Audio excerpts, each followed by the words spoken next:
Hello, my name is Delia in Prague, and this is Nothing Ventured. Today we have our guest, Robert. Hi, Robert, how are you? Hey, I'm doing good. How about yourself? I'm doing okay. So I want to get a sense of your journey, or if you could tell us a little bit about your mental health journey. That can include high highs or low lows. Okay. So my mental health journey, it's been pretty much my whole life. I got diagnosed with ADHD, and I was put on, it was, I think, Adderall, but there was prior ones, but Adderall pretty much was the main one. And taking that so long, it kind of had side effects, which made my mental health worse. So I started having personality disorders, depression, anxiety, panic attacks, and being medicated didn't help me work with my emotions. So I had to learn how to manage it by myself. Dry, no psych meds. Whoa. Yes, and I had a lot of legal issues with that. I had outbursts, unstableness, and it took me about until my late mid 20s that I had a balance that I made myself I guess you could say like a coping mechanism. But I'm 33 right now and I'm at the best part of my life in mental health. Wow, hmm that's amazing. Thank you. Um, what is your diagnosis now? My diagnosis now is I would say, what is it? It's PTSD with depression and anxiety. Gotcha. hmm And did you feel different as a kid, or did you? How did they get to the point of medication? Oh, I could not sit down. Like, well, I I was very hyperactive. Like, I couldn't focus. I was just having a blast. To me, it felt like I was just a kid. Right. Like, it felt normal to me, but everyone around me, down to my teachers, to my parents, they said something's different, something's not right. And it did feel alone and isolated because everyone else was okay and following the path, I guess. But Right. then I was sitting on the X in the middle of the classroom, the only one. Uh, So it kind of made me feel alone in that. yeah. Anybody would. So what side effects is if you experienced them in the past, or do you experience them now? They were only in the past while I was taking the Adderall. I I can get a I have an opinion why it came to that point is when I got put into behavior institutes after episodes and stuff like that. The people inside were raising my medication without my without my say. Yeah. And so, but when I left, they kept that same high dosage. And so they kept giving that to me, and I started hallucinating. That's where the anxiety and the paranoia started coming in. Right. I kept thinking things were behind me. And then I was focused, but I couldn't function. And then it became a double-edged sword. And so at 20, I decided no more medication. And I was just going to have to rough it. And you still roughing it? Yeah, but it's not rough now because I've literally put a safety net and steps. I recognize my issues. I recognize when they're happening. I recognize the highs and the lows. I'm good at seeing that now, but it did take some time, especially while trying to participate with everybody else in the world. Yeah, I mean, it's amazing that you're able to do that. I wish I was able to do that. I'm like, Mrs. Medication. Day by day. Yeah, day by day is true. I was actually going to ask if you were on any medication now, but we know the answer is no. Um, well, there are a lot of downsides to medication. Hmm. I do feel very detached and kind of you don't get to feel, you're sort of numb. Hmm. Yep, that was the feeling. Yeah. And I remember when I was in the hospital, they adjusted my medication without telling me, without telling my mother, Hmm. and then um, I like was totally weird and got so angry at my mom. My mom thought I was gonna hit her, like Yeah, just from a tweak of medication that can happen. right. And she's like, "Well, of course, this something big happened. She's been on this med for 2.5 years, and you just take it Hmm. away." Right. Anyway, blah blah blah. No, no, no. Medication. That your everybody's experience is valid, I think. Like because it's different for everyone. Not Yeah. everybody responds to medication the same way. And I really had to learn that because the majority of my family is dysfunctional, I would have to say, and they all have their own diagnosis. And there's I have a sister who's bipolar, and she's grown, and she doesn't take her medication, but she's good. And then I have my nephew, her son, who, without medication, and his life is it's it's erratic, Mm. and he's barely surviving. But he does not like the way he feels on them. He doesn't feel himself, and I think that's the most important part about it. I didn't know myself when I was on medication because it didn't let you explore anything. Yeah, and once you're on it, for me, I'm scared to go off of it because Yeah. that's now how life has been livable. Hmm. Um, yeah. Okay. What brings you joy? Brings me joy. I would have to say today, um, giving back to the world and the people around me because I felt like how hard it was for me to get here and the people I've hurt and the people that still helped regardless. I feel like I kind of owe life in itself a second chance as well, like showing who I am. And I think I have a good heart and I have a lot to give. So it's the simple things. It's like just if I can make you smile today, just by something I'm unaware about, I'm glad because like I'm not trying and I, but I like that me existing gives other people joy, brings me joy. Yeah, it's like a full circle. Yes, we need each other. Yeah, Hmm. very nice. Well, this kind of flows right into this question of what do you love about yourself? I love the most about my resilience. I would take people could say stubborn could be a bad thing, but I don't know how to give up. I see no other choice when I come to that crossroads. I see I want to continue. Or like I even if I don't feel it, I'm like there's no other choice because I love so much and there's so many things I love and I couldn't imagine without it. So I just push through and I get back up. And I love that because there's been so many points to where I didn't internally feel like I was going to get back up. Right. Hmm. And obviously you did. Yeah, yeah. Here you are. By the grace of God. It's wonderful. Resilience is, I think, something that a lot of people here have, Yes. which is a good thing. How long have you been a member?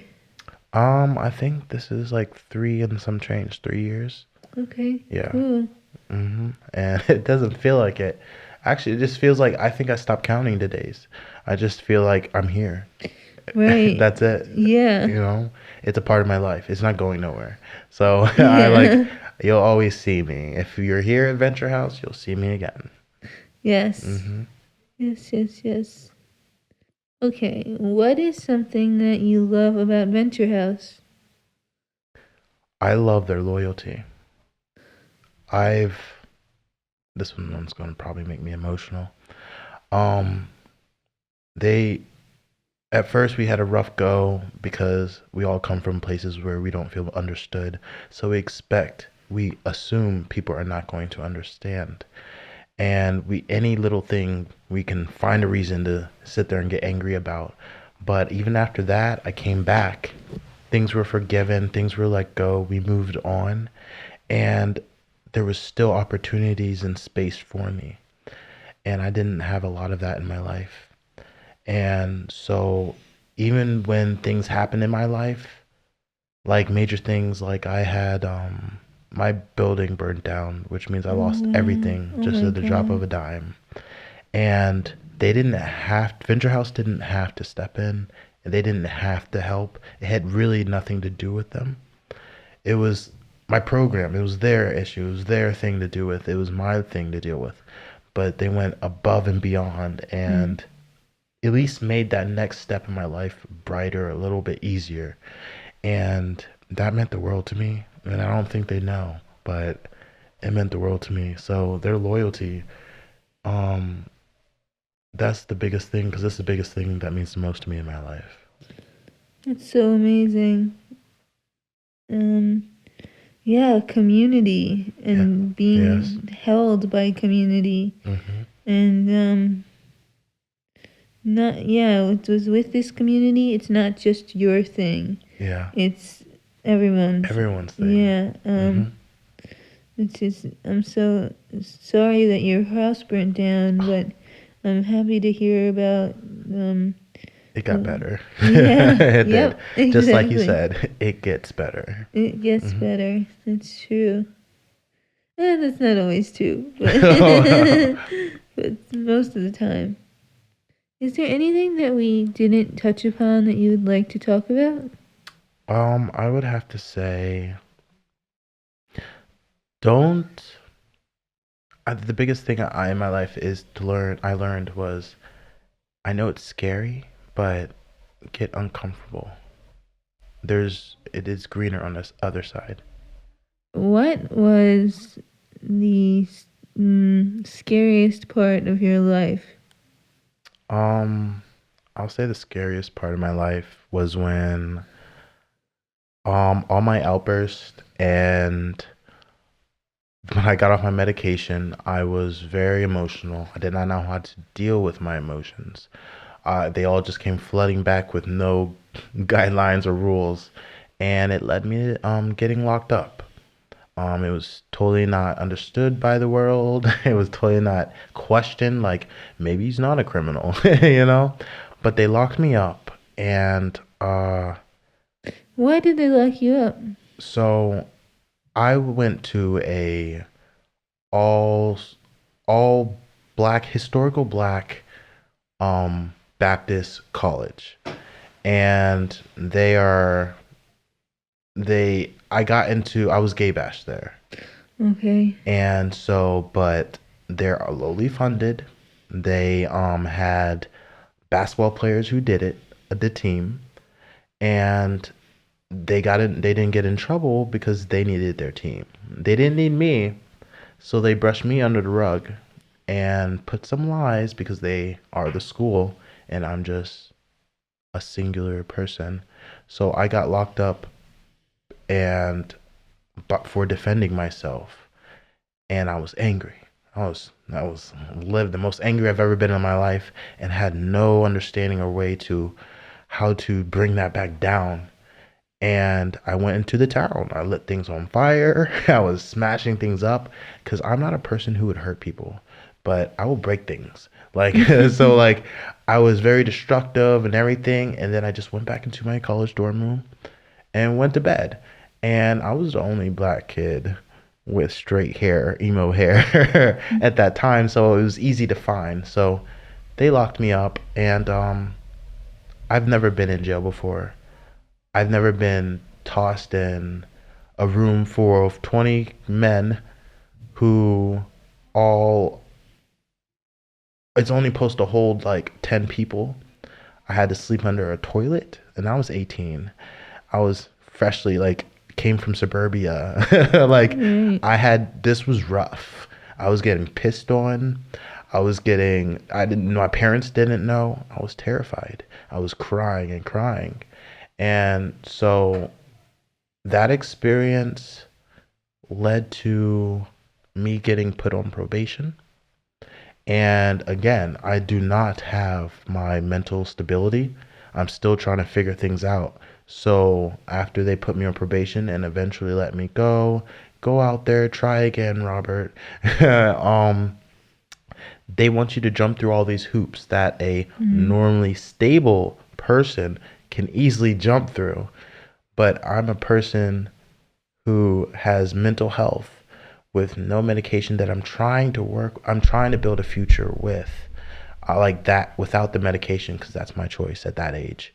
Um, but they weren't even asking questions about my mental health. They didn't even see it. It was invisible. They just saw, honestly, a black kid, angry, charges, locked up. Simple. That's it. Oh, he's gonna do it again. So that's how they treated me. And they wanted me to have a job. They wanted me to also go to every appointments running around the city, also while having a place to live. And I had to find my own therapy and also battle my alcoholism. So it was a lot. It was a lot.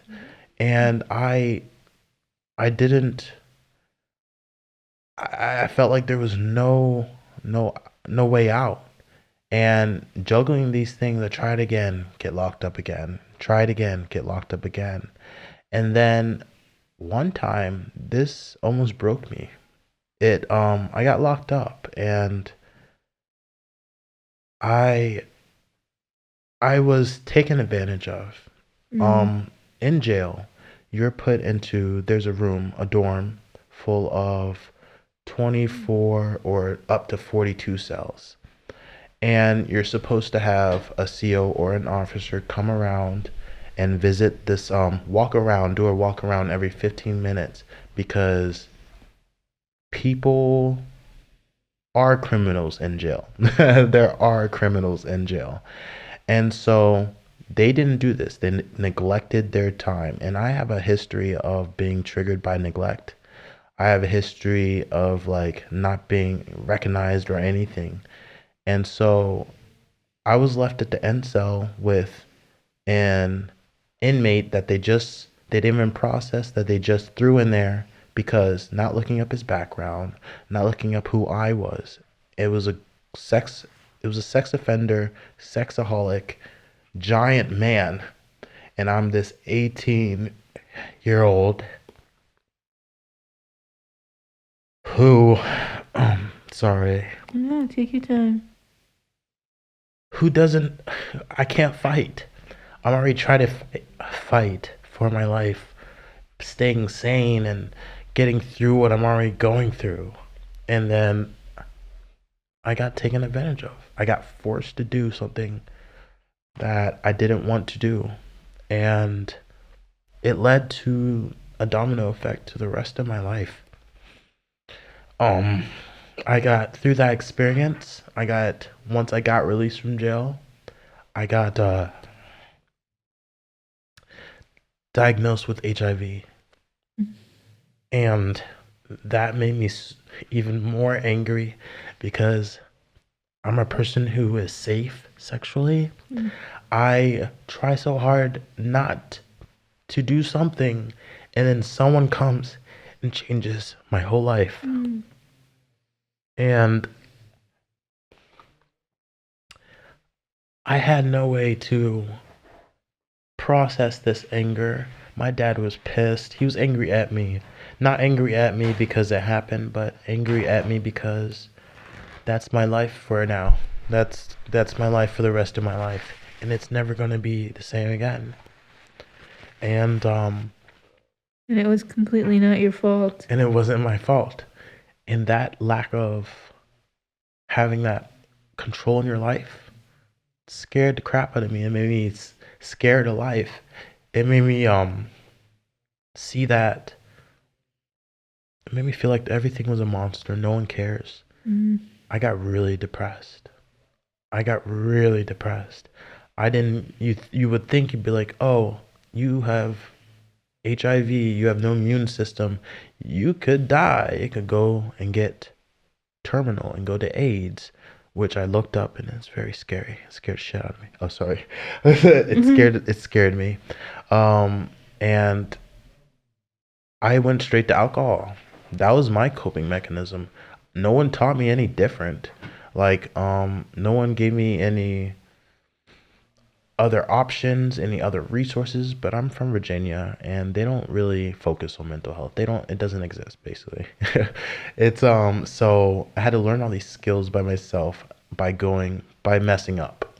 My alcoholism got out of control to the point which led to the probation and the all of it coming together. I tried to take my life at the end of that. It was too much pressure. I was trying to be the best person I could possibly be.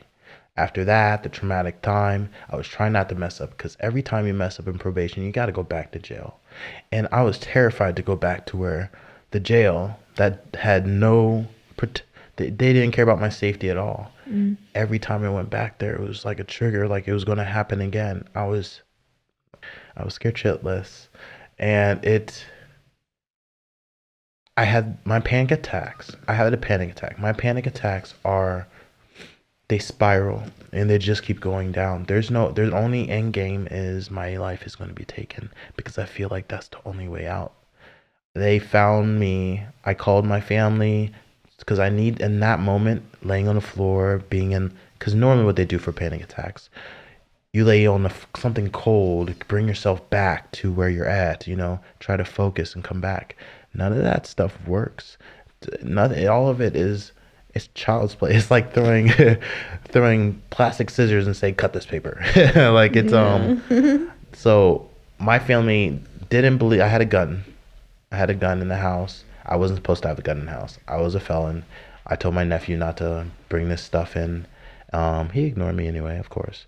Um, so my panic attack led me to finding this gun and led me to going to the bathtub. Because again, even while I'm having a panic attack, I'm thinking about other people and not wanting to be exposed to other people. I don't want people to see me like this. I don't want people to find me.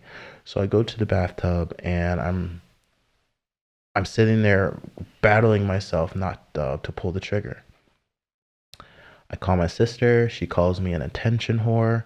So I said, "Oh, really?" And I pull the trigger, shoot it, not to myself, but I shoot it out the window and tell her, "I'm not faking. You didn't help." And I hung up on her. And I guess between that time, she contacted everybody. And when I finally coerced myself, like this was it. This is no one cares. No one gives a shit. Um, I was about to do it. The door gets busted in an apartment, and it's the cops. And it's funny how I felt like that was the end of the world and that was the end of everything, but it went off just like that because I didn't want an audience.